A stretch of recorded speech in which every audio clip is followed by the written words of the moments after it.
Therefore, since we're surrounded by such a huge crowd of witnesses to the life of faith, let us strip off every weight that slows us down, especially the sin that so easily trips us up, and let us run with endurance the race God has set before us. We do this by keeping our eyes on Jesus, the champion who initiates and perfects our faith. Because of the joy awaiting him, he endured the cross, disregarding its shame. Now he is seated at the place of honor beside God's throne. Think of all the hostility he endured from sinful people, then you won't become weary and give up. After all, you have not yet given your lives in your struggle against sin. And have you forgotten the encouraging words God spoke to you as his children? He said, "My child, don't make light of the Lord's discipline, and don't give up when he corrects you. For the Lord disciplines those he loves, and he punishes each one he accepts as his child." As you endure divine discipline, remember that God is treating you as his own children. Who ever heard of a child who is never disciplined by his father? If God doesn't discipline you as he does all his children, it means that you are illegitimate and are not really his children at all. Since we respected our earthly fathers who disciplined us, shouldn't we submit even more to the discipline of the Father of our spirits and live forever? For our earthly fathers disciplined us for a few years, doing the best they knew how. But God's discipline is always good for us, so that we might share in his holiness. No discipline is enjoyable while it's happening, it's painful. But afterwards there will be a peaceful harvest of right living for those who are trained in this way. So take a new grip with your tired hands and strengthen your weak knees. Mark out a straight path for your feet so that those who are weak and lame will not fall but become strong.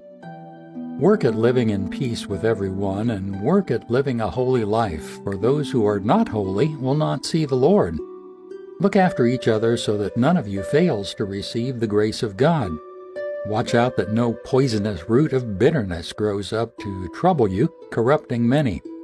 Make sure that no one is immoral or godless like Esau, who traded his birthright as the firstborn son for a single meal. You know that afterward, when he wanted his father's blessing, he was rejected.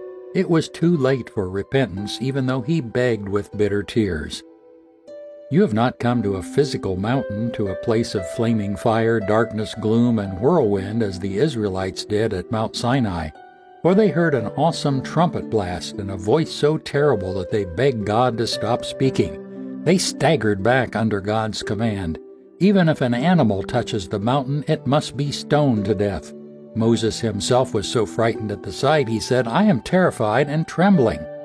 No, you have come to Mount Zion, the city of the living God, the heavenly Jerusalem, and to countless thousands of angels in a joyful gathering.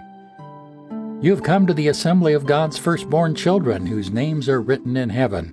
You have come to God himself, who is the judge over all things. You have come to the spirits of the righteous ones in heaven, who have now been made perfect.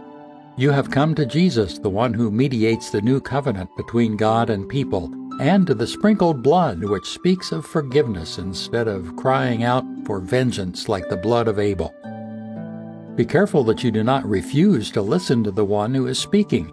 For if the people of Israel did not escape when they refused to listen to Moses, the earthly messenger, we will certainly not escape if we reject the one who speaks to us from heaven. When God spoke from Mount Sinai, his voice shook the earth.